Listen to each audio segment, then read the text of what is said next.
kasih untuk kehadiran-Mu di tengah-tengah kami. Kami bersyukur untuk pekerjaan-Mu sepanjang hari ini hingga detik ini. Kami tahu bahwa Tuhan Engkau belum selesai dan Engkau masih terus berbicara dan beracara dalam kehidupan kami.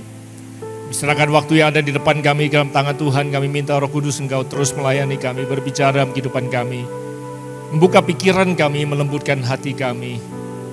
Menolong hati kami untuk memahami dan mengerti apa yang Tuhan ingin kami terima selama beberapa hari kami di tempat ini. Sehingga apa yang terjadi dalam kehidupan kami bukan hanya akan mengubahkan pelayanan kami, tetapi mengubahkan seluruh keberadaan hidup kami.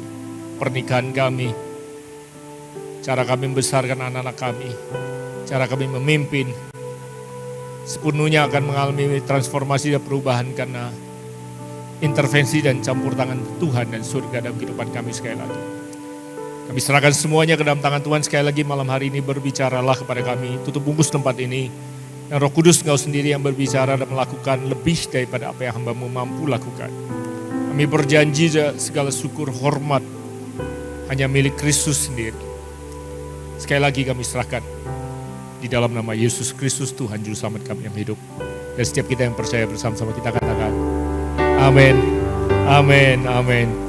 Terima kasih untuk teman-teman yang sudah melayani kita semua malam hari ini. Bagaimana kalau kita berikan tepuk tangan buat mereka? Terima kasih. Saya harap saudara sepanjang hari ini diberkati oleh Tuhan. Tadi saya dengar ada 10 workshop yang berbeda-beda.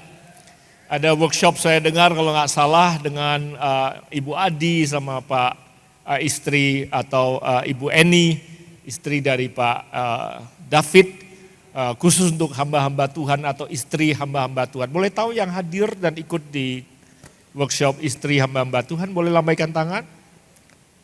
Ada lawatan Tuhan yang luar biasa saya dengar.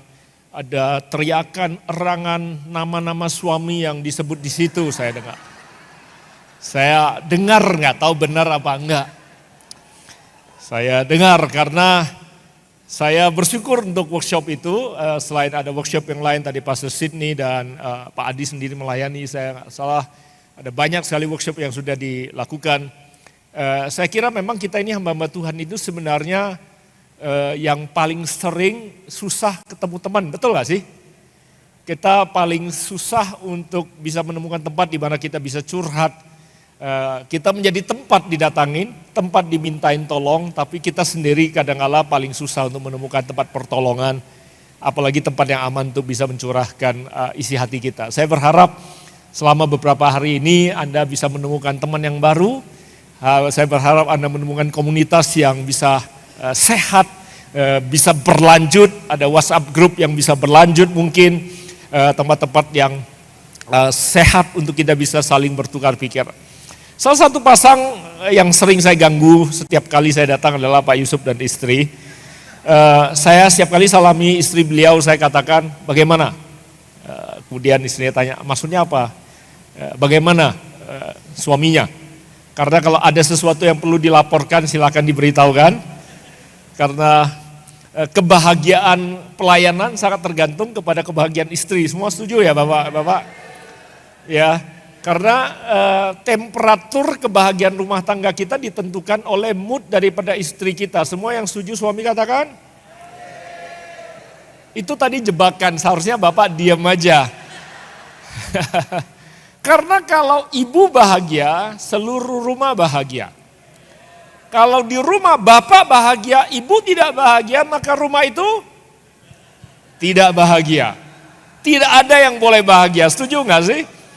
Tapi saya bersyukur tahun ini, seperti kemarin saya bilang terima kasih pada Pak Adi bahwa tema kita tahun ini benar-benar tentang keluarga. Selain soal Roh Kudus tentang keluarga, saya rasa memang Tuhan ingin kita memberikan prioritas buat keluarga, buat pelayanan kita dan pelayanan kita yang terutama adalah keluarga. Nah, tema daripada malam hari ini saya tidak akan panjang lebar karena habis ini kita masih akan ada break makan malam, kemudian ada sesi malam hari ini. Dan pas di sini akan bicara 5 malam, ya looking forward.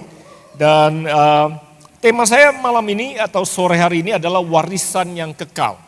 Saya ingin mengajak Anda berpikir sebentar tentang warisan. Saya tidak sedang bicara tentang berapa besar tanah yang Anda mau beli, rumah yang Anda mau tinggalkan, deposito atau tabungan yang saudara ingin sisakan. Tapi saya ingin bicara soal warisan yang mungkin tidak bisa diukur oleh materi. Warisan yang mungkin paling berharga yang bahkan materi dan uang tidak bisa beli. Saya selalu berkata bahwa kalau suatu hari saya dipanggil Tuhan dan saya sudah ada di kotak di mana saya akan ditempatkan di tempat perisatan terakhir. Saya punya satu orang putra, saya punya satu orang putri. Putra saya tahun ini berusia 25 tahun. Saya berharap pada waktu saya ada di situ nanti dia memberikan ucapan terima kasih kepada semua orang yang mudah-mudahan datang memberikan penghormatan terakhir. Saya tidak mengharapkan dia bilang terima kasih sama saya di hari-hari seperti itu. Karena saya meninggalkan materi dan warisan yang bisa diukur dengan uang. Saya mengharapkan dia mengungkapkan warisan-warisan yang tidak bisa diukur oleh uang, yang dia tidak pernah lupakan. Oleh sebab itu malam hari ini kalau saya mengajak Anda berpikir tentang warisan, saya ingin mengutip sebuah quotes atau sebuah kutipan yang menurut saya cukup menarik untuk menggambarkan apa yang saya ingin bagikan bagi saudara. Tapi nggak diketahui yang nulis ini siapa. Dibilang begini, legacy is not what you leave for people, but what you live in people.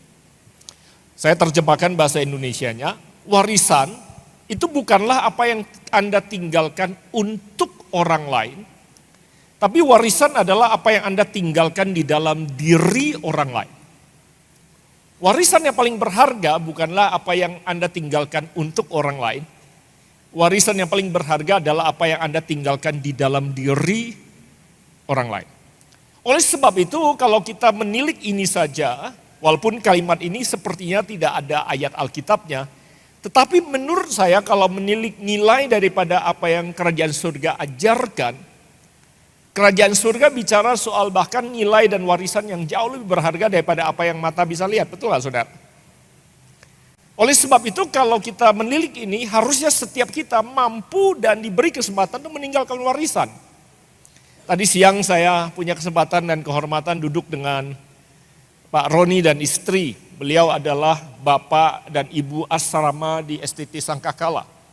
Setiap tahun mereka melayani 100 sekian puluh mahasiswa yang tinggal dengan mereka. Pak Roni kuliah lulus S3 dari Birmingham, Inggris. Banyak orang bertanya, kok mau dia susah payah sekolah S3, kemudian menghabiskan waktu tinggal di Salatiga, di Kopeng lagi, bukan Salatiga kotanya, Kopeng.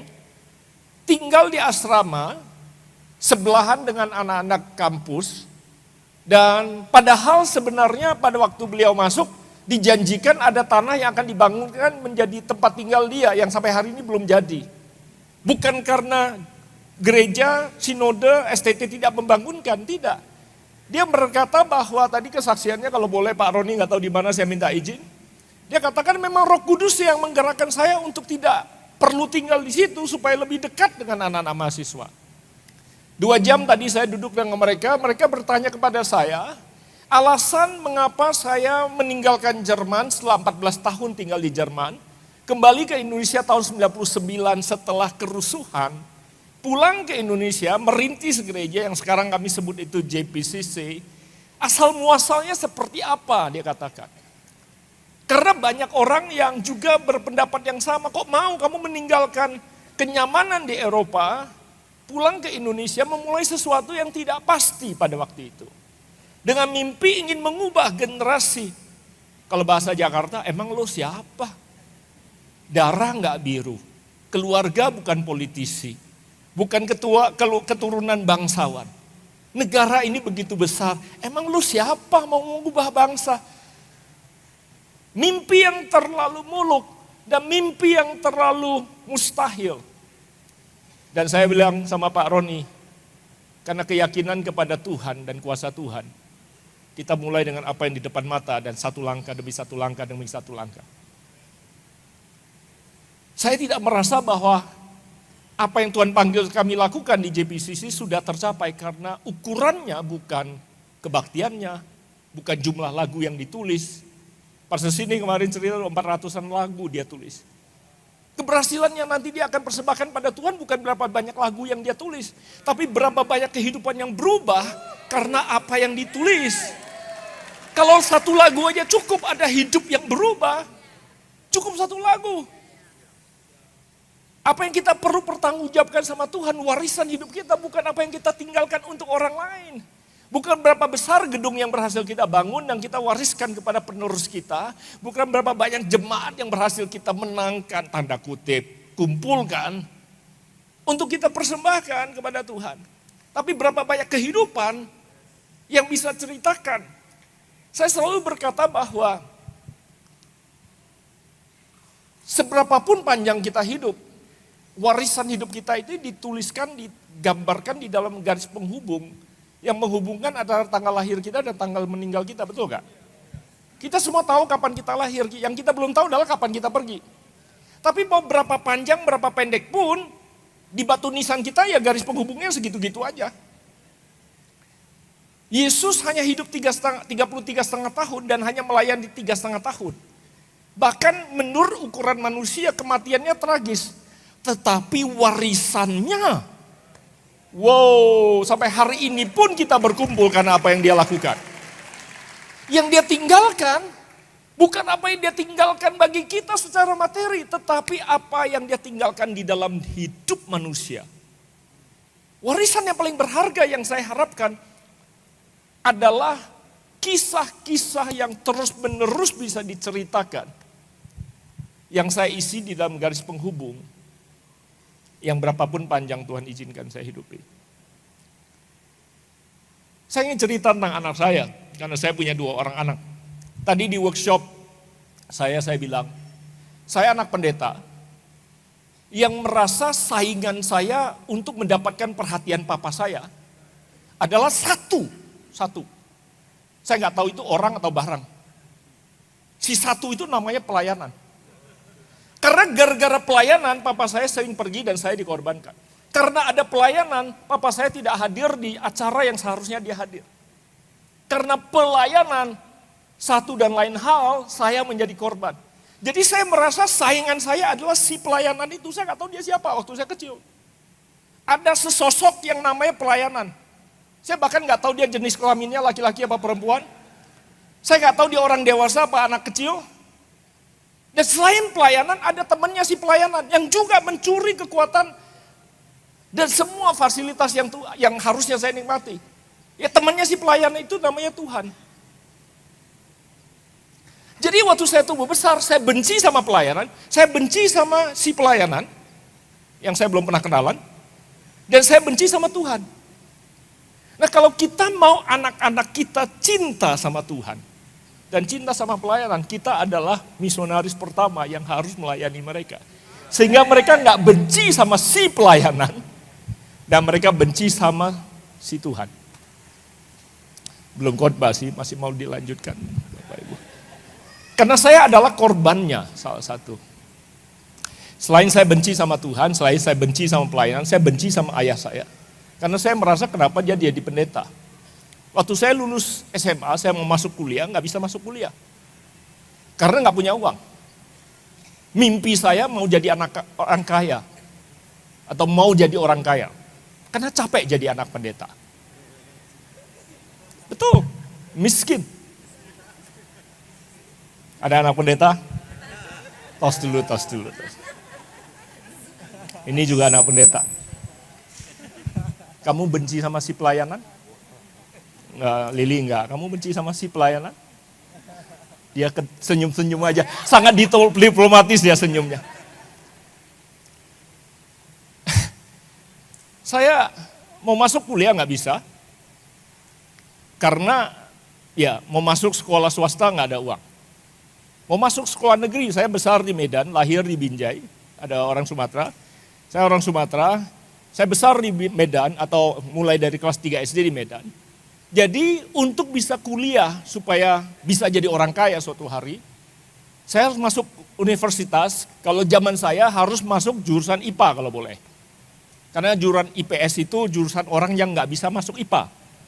IPA itu orang-orang yang lebih pintar. Pikiran saya dulu, ternyata salah. Saya ujian di Sipen Maru di USU, Pak Teguh orang Medan. Saya ingat betul, karena dulu itu kalau Sipen Maru, mejanya itu udah dinomerin. Jadi ujian masuk itu nomor depan, belakang itu urut. Saya tahu betul yang di depan dan belakang saya, nyontek habis dari saya. Mereka itu cuma sepanjang ujian, cuma nunggu saya isi, dia isi. Saya isi, dia isi. Depan belakang saya persis jawabannya pasti sama.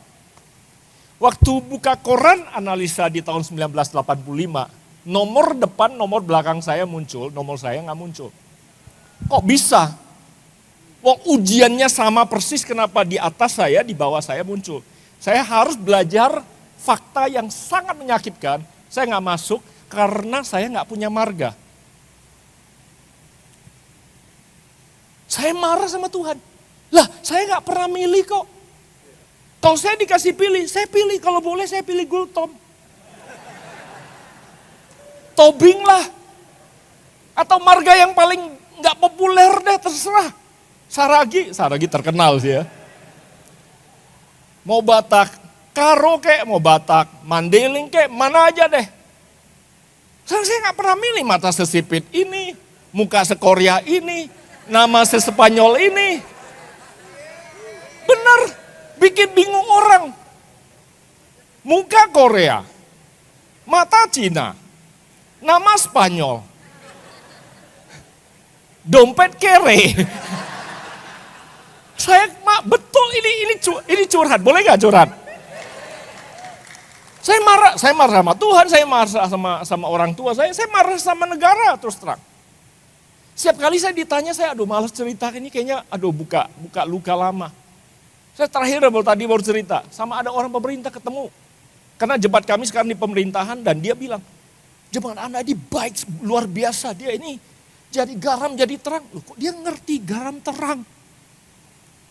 Terus kok bisa sih Bapak mau jadi pendeta? Aduh, saya ngulang dari mana? Saya bilang, Pak, saya ini gak pernah mikir mau jadi pendeta, apalagi pulang ke Indonesia lagi. Jujur. Tapi tahun 95 Tuhan pulihkan hati saya dengan bangsa ini. Pertama kali saya nyanyi lagu Indonesia Raya dan Padamu Negeri tersentuh itu tahun 95 waktu Tuhan sembuhkan hati saya sama negara ini. Kemudian Tuhan sembuhkan hati saya sama orang tua saya. Kemudian Tuhan sembuhkan hati saya sama si pelayanan itu. Sehingga saya tidak lagi benci si pelayanan. Dan saya kemudian rela untuk mau melayani. Iman yang kita akan wariskan kepada anak-anak kita. Cinta kepada pelayanan dan takut kepada Tuhan. Enggak datang dengan tiba-tiba, saudara. Dan enggak bisa kita khotbahkan. Nah, saya berharap beberapa menit ke depan, beberapa ayat yang saya tunjukkan, bisa memberikan saudara acuan dan refleksi diri sebentar. Kemudian saya akan berbagi sedikit dengan papan tulis yang ada. Habis itu saya ingin berdoa bagi kita semua. Boleh? Saya ingin tunjukkan 2 ayat atau 2-3 ayat sebentar. 2 Timotius pasal pertama, ayat kelima, tulisan Paulus pada Timotius tentunya Anda kenal. Ini tulisan yang sangat terkenal. Dikatakan sebab aku teringat akan imanmu yang tulus ikhlas. Yaitu iman yang pertama-tama hidup di dalam nenekmu Lois dan di dalam ibumu Eunike. Yang aku yakin hidup juga di dalam dirimu. Ada 3 generasi warisan iman yang dituliskan di sini. Omanya hidup dalam iman, mamanya hidup dalam iman, sehingga Timotius hidup di dalam iman. Pernyataan ini atau ayat ini baru saja menunjukkan betapa besarnya dampak keluarga dalam kehidupan kita. Apa yang baru saya ceritakan tadi kepada Anda adalah dampak kebalikannya yang tidak seharusnya terjadi dalam kehidupan kita. Dan di sini kita melihat bagaimana justru orang tua yang punya dampak mewariskan iman. Yang menarik sekali adalah dikatakan iman yang tulus ikhlas. Bahasa Grekanya pistis anupokritos, artinya iman yang tidak ada kepura-puraan atau iman yang tidak munafik. Seringkali kita berkata apa yang ditampilkan di mimbar dengan apa yang ditampilkan dalam kehidupan sehari-hari harusnya sama. Maka itu namanya integritas. Integritas itu artinya satu. Yang di luar sama di dalam satu. Kalau yang di luar sama yang di dalam beda, itu namanya main drama. Hanya iman yang otentik atau hanya contoh kehidupan yang asli yang akan mereka tiru karena mereka paling tahu yang mana asli, yang mana palsu. Betul kan Bapak Ibu? Saya kasih beberapa ayat lagi kemudian saya akan menggambarkan bagaimana kita sebagai suami istri bisa mencontohkan iman kita kepada anak-anak kita. Nanti sebentar lagi saya cerita tentang anak saya. Tapi izinkan saya selesaikan ayat ini sebentar. Jadi teladan iman dalam sebuah keluarga sangat berpengaruh besar terhadap pertumbuhan iman pribadi anak kita kepada Kristus. Bagaimana kita meneladankannya dan bagaimana kita mencontohkannya. Izinkan saya katakan beberapa kalimat lagi untuk mengungkapkan apa yang saya katakan. Keluarga, kalau saudara mencatat, saudara bisa mencatat ini. Keluarga adalah tempat pertama kita menanamkan nilai-nilai rohani. Keluarga. Nanti saya akan pakai papan tulis untuk menggambarkan apa yang saya maksudkan. Gambar diri, identitas, kepercayaan diri, harga diri, semua itu adalah hal-hal yang paling berharga yang hanya bisa dibangun di dalam keluarga. Apa itu keluarga? Orang tua dan anak, itu keluarga. Orang tua yang gak punya anak bisa gak jadi punya keluarga? Bisa. Dia gak harus punya anak kandung. Tadi bicara sama Pak Roni dan Ibu Meli, mereka tidak punya anak kandung, tapi mereka punya 140 orang anak asuh. Yang Tuhan percayakan yang perlu orang tua.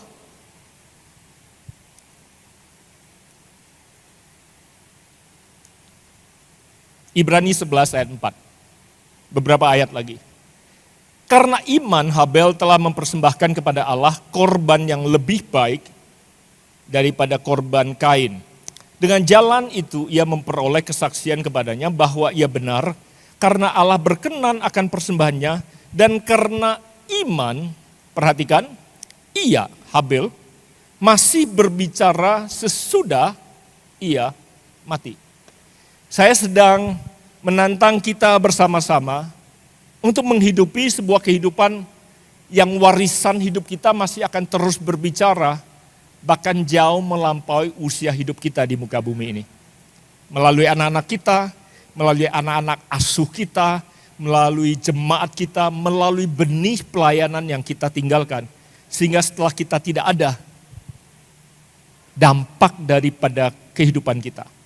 Warisan yang kita tinggalkan dalam hidup orang masih terus berbicara sampai jauh melampaui kehidupan kita di muka bumi ini. Ada amin? 2 Timotius pasal ketiga ayat 10. Ini beberapa ayat referensi yang Anda bisa pakai untuk membangun kehidupan yang bisa memberikan dampak atau mewariskan dampak di dalam kehidupan orang.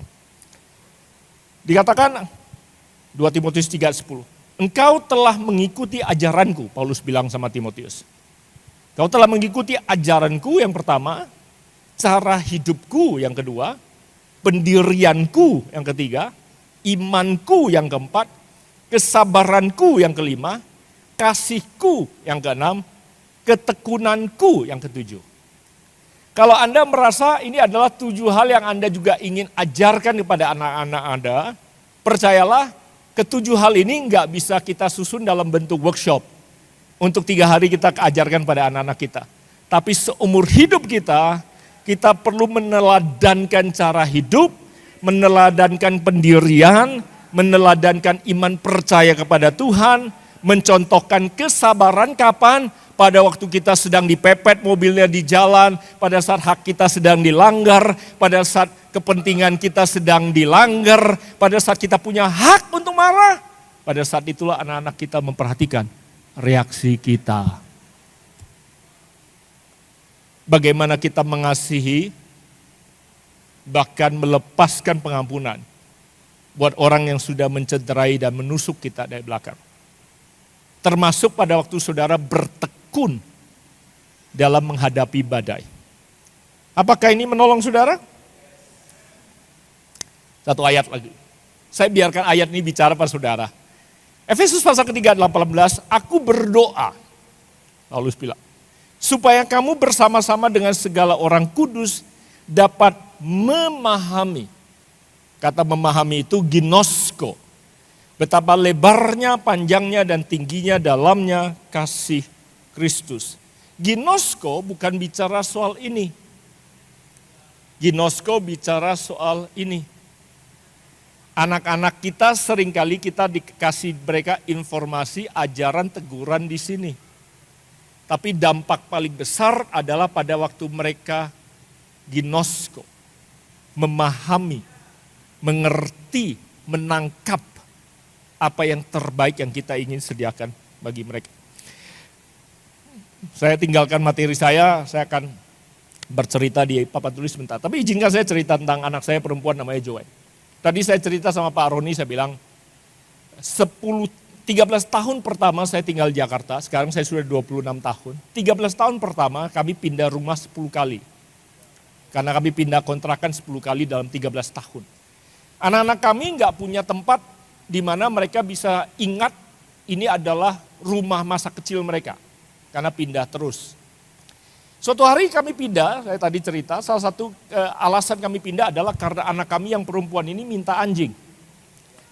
Pada waktu itu kami tinggal di salah satu apartemen yang nggak boleh piara anjing. Dia bilang, Dad, doa boleh dong. Masa anak pendeta tanya bapaknya boleh apa enggak doa, bapaknya bilang enggak boleh. Ya boleh dong namanya berdoa.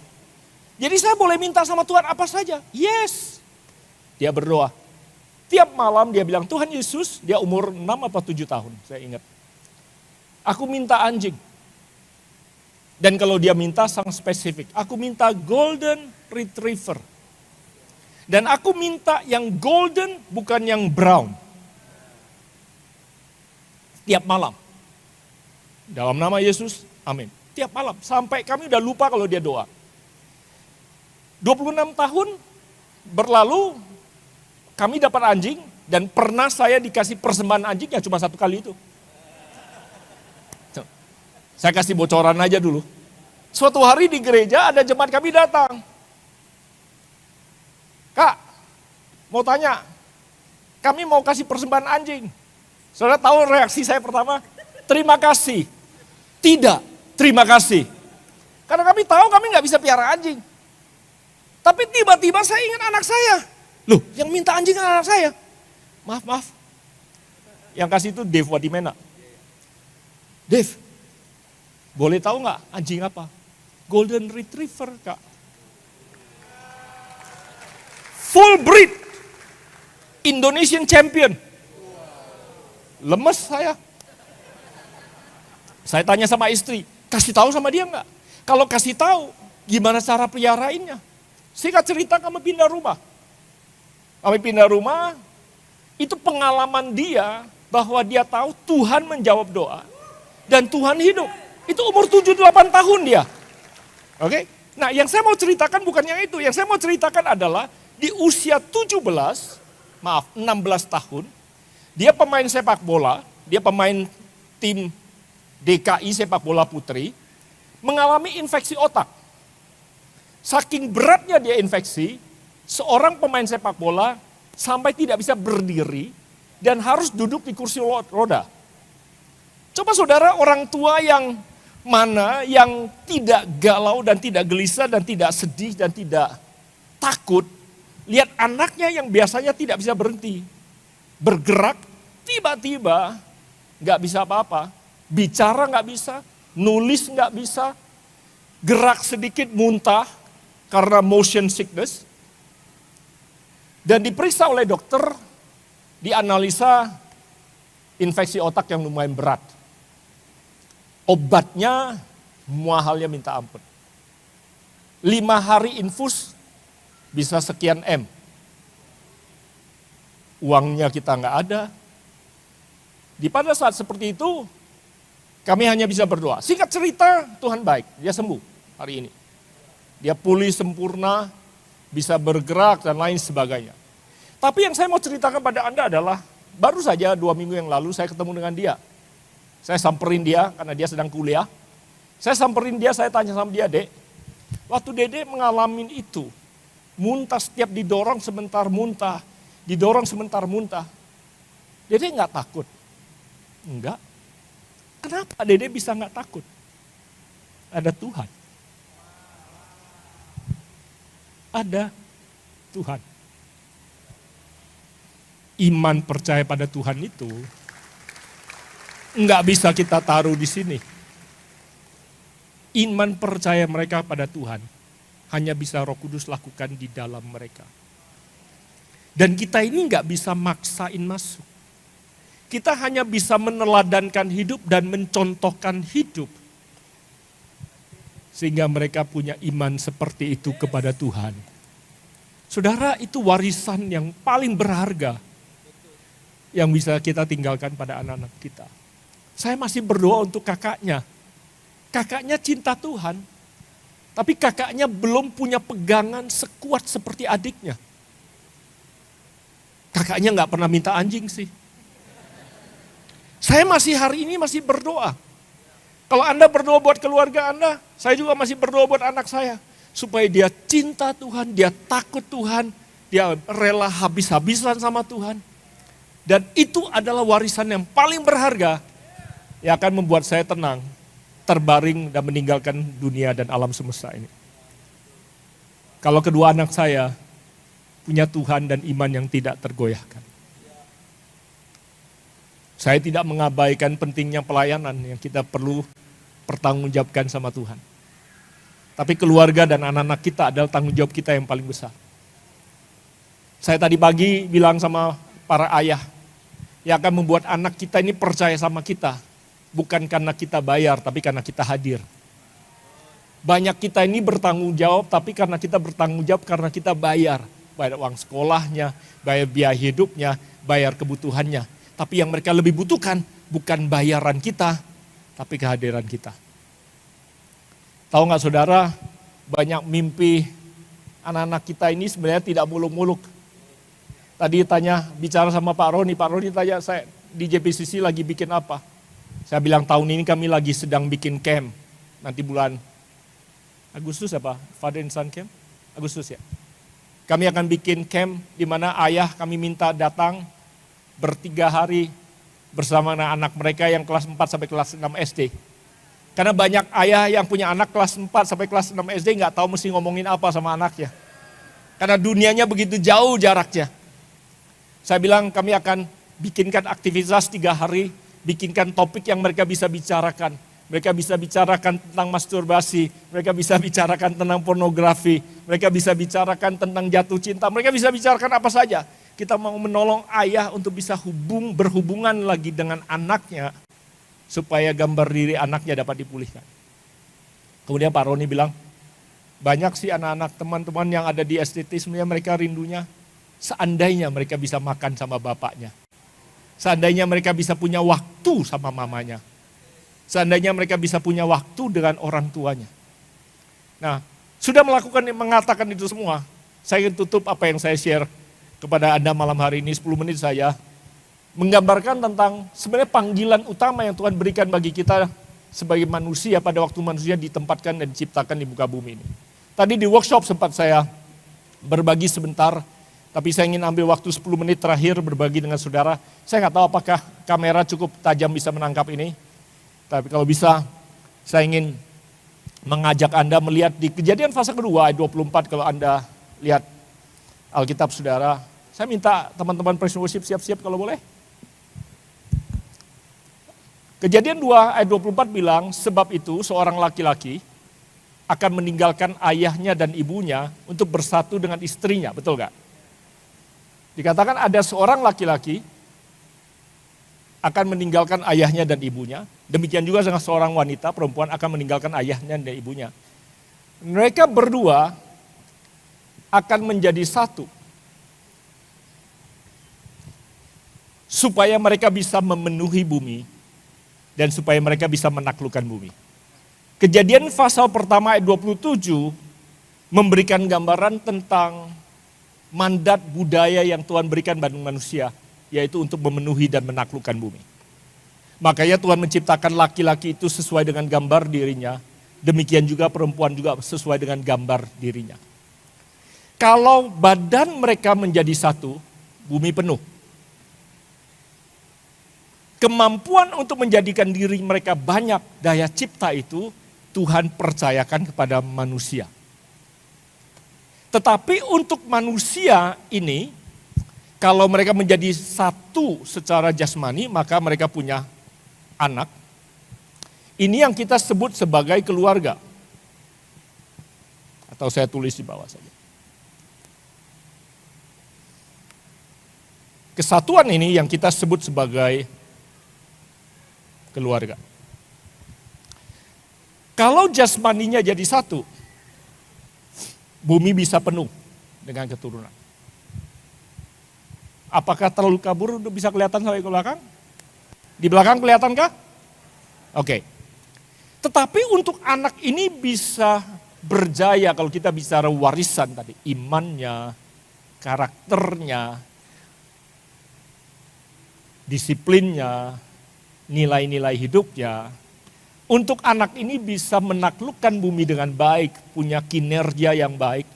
Dibutuhkan lebih daripada cuma sekedar jasmani ayah dan ibunya jadi satu. Setuju nggak?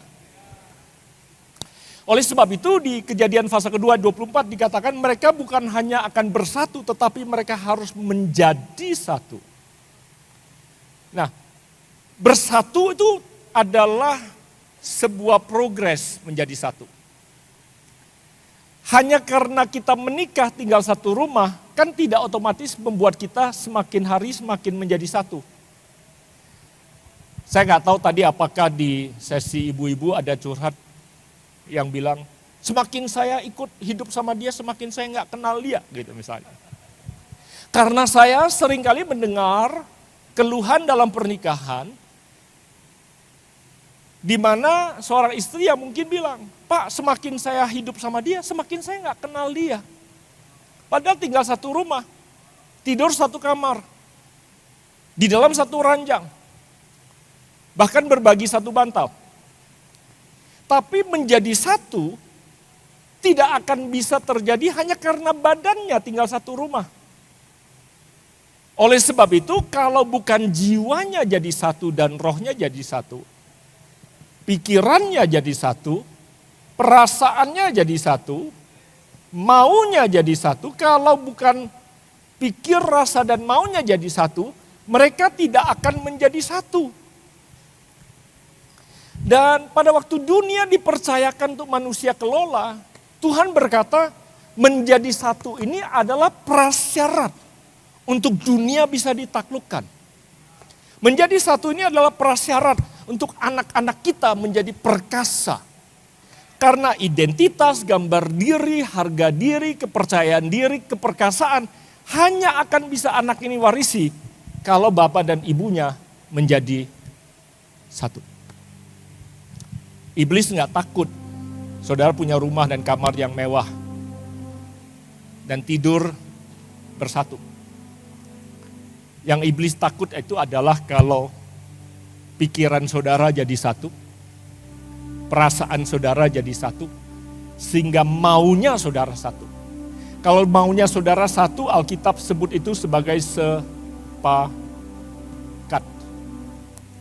Satu mau. Kalau istri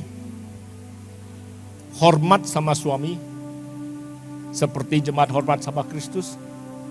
Kalau suami mengasihi, rela berkorban seperti Kristus, maka satu ini tidak akan bisa dipecahkan atau dipisahkan. Iblis nggak takut khotbah kita bagus.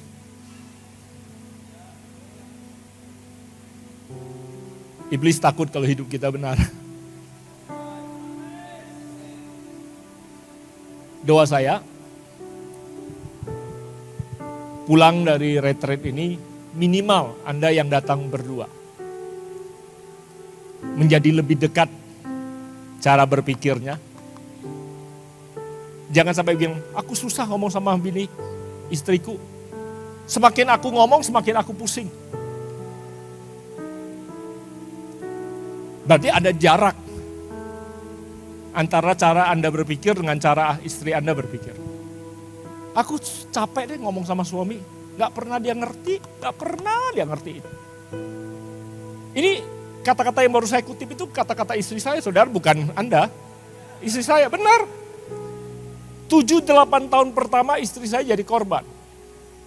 Dan dia bilang setiap kali saya ngomong sama kamu, ujung-ujungnya saya merasa bersalah karena kamu lebih jago ngomong. Karena suaminya kan pembicara. Saya mau beritahu saudara, saya bersaksi. Tuhan saksi saya, istri saya saksi saya. Pastor ini juga bisa jadi saksi, berulang kali di gereja kami sudah buka. 8 tahun saya menang argumentasi. Tapi saya kalah dalam pernikahan. Saya menang perdebatan, tapi saya kalah dalam pernikahan. Karena saya kehilangan kedekatan.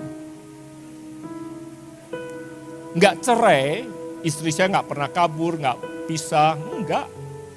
Cuman enggak bisa jadi satu. Dia enggak rasa yakin kalau aku ngerti dia rasanya apa. Aku enggak yakin kalau dia ngerti aku mikirnya apa.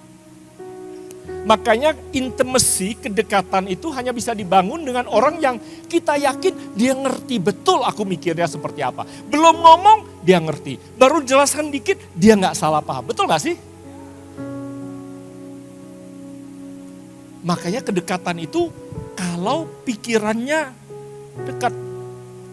Jadi saya belajar, kalau orang yang nggak seharusnya saya dekat, saya nggak mau lagi cerita apa yang di pikiran saya. Pastor Cindy, Pastor Alfi, Pastor Kenny sekarang baru saja saya angkat jadi wakil gembala. Ada banyak hal yang dulu mereka gak pernah tahu di pikiran saya. Tiap minggu sekarang kami kumpul, saya ceritakan apa yang ada di pikiran saya supaya pikirannya jadi satu. Apa yang saya pikirkan, waktu saya putuskan apa, saya cerita. Tentunya saya gak boleh lebih dekat pada mereka daripada pada istri saya. Istri saya orang pertama yang saya ceritakan apa yang di pikiran saya. Kalau dia belum mengerti, berarti dunia kami masih begitu jauh. Berarti saya masih ada PR untuk mendekatkan dunia kita.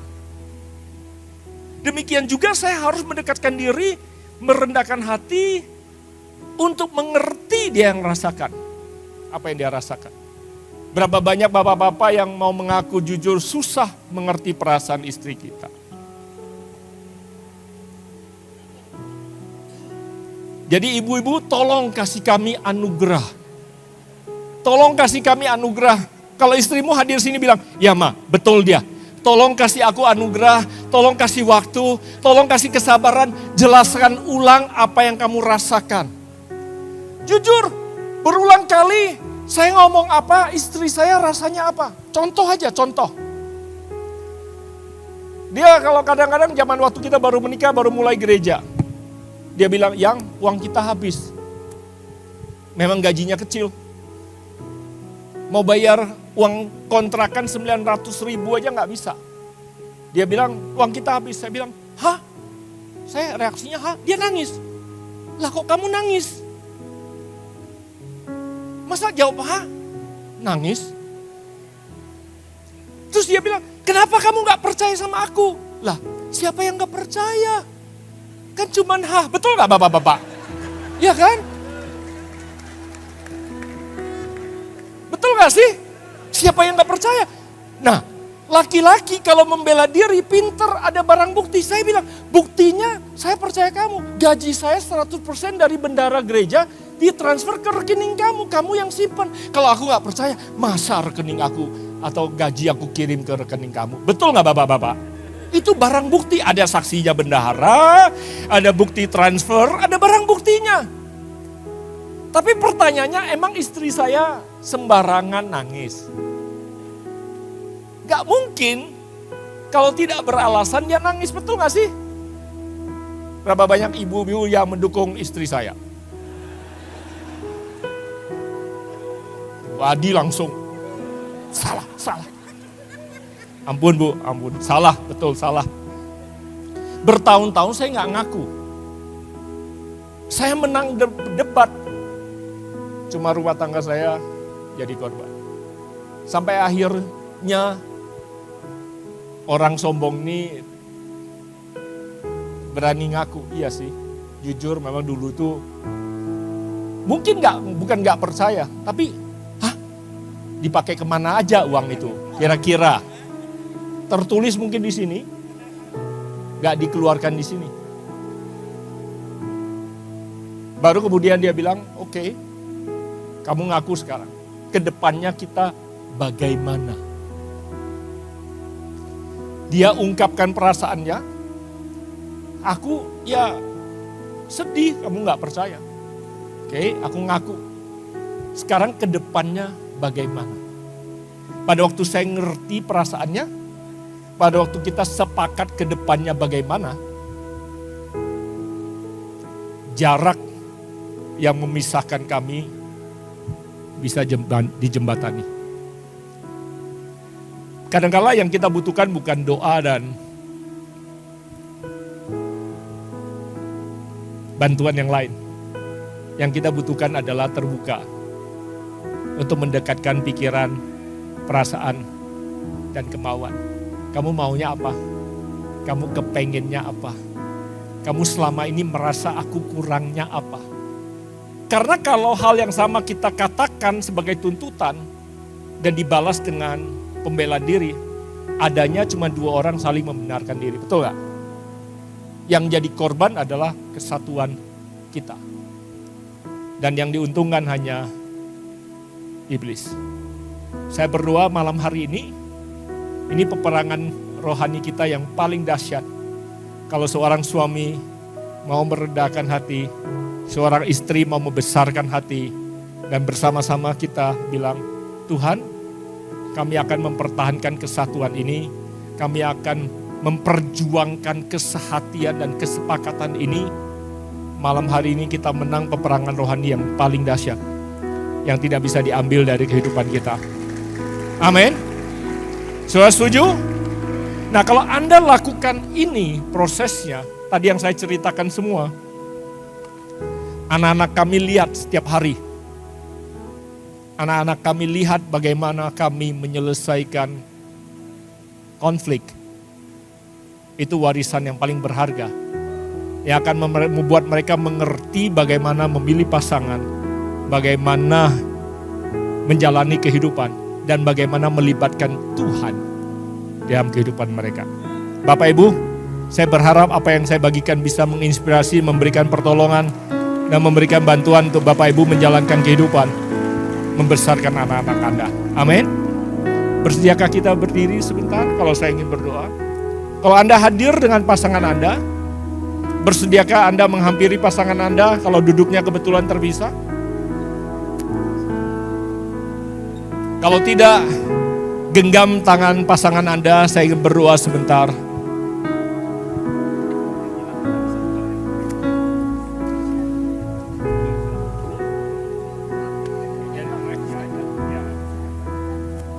Pejamkan mata Anda sebentar, biarkan teman-teman menyembah Tuhan. Bawa pasangan Anda, bawa keluarga Anda, bawa anak-anak Anda, walaupun mereka tidak di sini menghadap Tuhan, berdoa biar Tuhan sendiri yang memberkati pernikahan Anda semua. Mari.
Ada di antara Anda yang datang dengan pasangan Anda,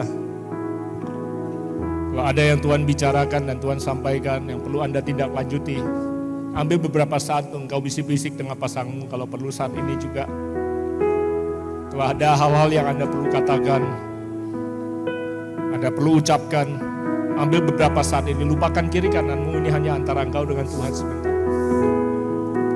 Seperti tadi saya katakan, ini adalah peperangan rohani yang paling dahsyat yang engkau bisa lakukan. Pada saat engkau tidak kasih kesempatan iblis untuk mencuri keintiman dan kedekatan antara engkau dengan pasanganmu. Ambil kesempatan ini, bicara pada pasanganmu sebentar.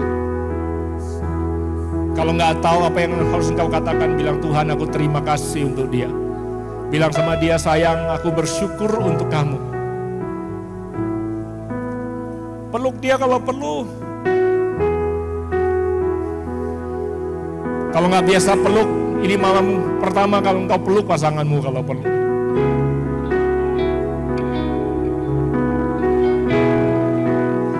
Dalam nama Yesus.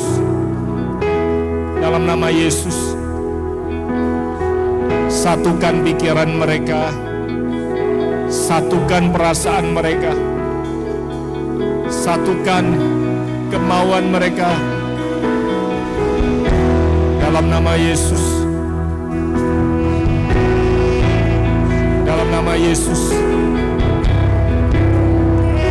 Ini adalah awal daripada pembicaraan lebih lanjut yang harus saudara lakukan di hari-hari yang akan datang. Jangan kasih kesempatan ada jarak antara pikiran dan perasaan dan kemauan saudara. Saya ingin berdoa buat anak-anak pendeta kalau ada. Anak-anak pendeta, angkat tanganmu tinggi-tinggi. Aku berdoa supaya Tuhan yang memberkati mereka. Anugerah Tuhan turun atas mereka. Biar mereka tidak kecewa dengan apa yang namanya pelayanan. Mereka tidak kecewa dengan Tuhan. Apalagi karena apa yang kami orang tua sudah lakukan. Atas nama orang tuamu mungkin, atas nama pelayanan dan atas nama Tuhan mungkin. Kami ingin minta maaf kalau ada hal-hal yang tercuri dari hidupmu, yang menjadi hakmu. Sehingga malam hari ini pada saat kalian melepaskan pengampunan, Tuhan memulihkan kehidupan kalian. Dan Tuhan sendiri yang memakai kalian di dalam pelayanan. Aku minta Tuhan anugerah-Mu berlimpah turun atas semua anak-anak pendeta yang hadir di tengah-tengah kami. Di dalam nama Yesus, sembah Dia sekali lagi.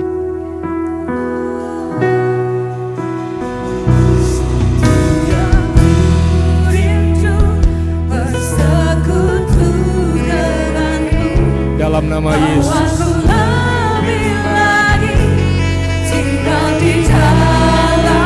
Keluarga adalah ide daripada Tuhan. Keluarga adalah tempat Tuhan memulihkan kehidupan dunia ini. Engkau yang ingin memulihkan hubungan bapa dengan anaknya. Tuhan yang ingin memulihkan hati anak kepada bapa-bapanya.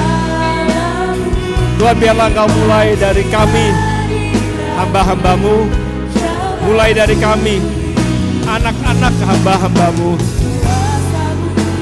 Pemulihan terjadi sehingga ada warisan yang kekal. Kindara basata kahaya rabu tokonama. Kindara bahaya rabu sotokonomo. Amin. Amin. Saya tahu ada banyak pemulihan yang terjadi. Kindara batokonomo. Sembah Dia. Mari Roh Kudus.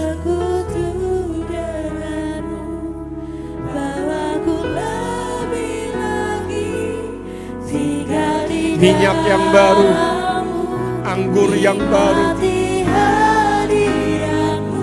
tercurah atas pernikahan kami, keluarga kami, anak-anak kami.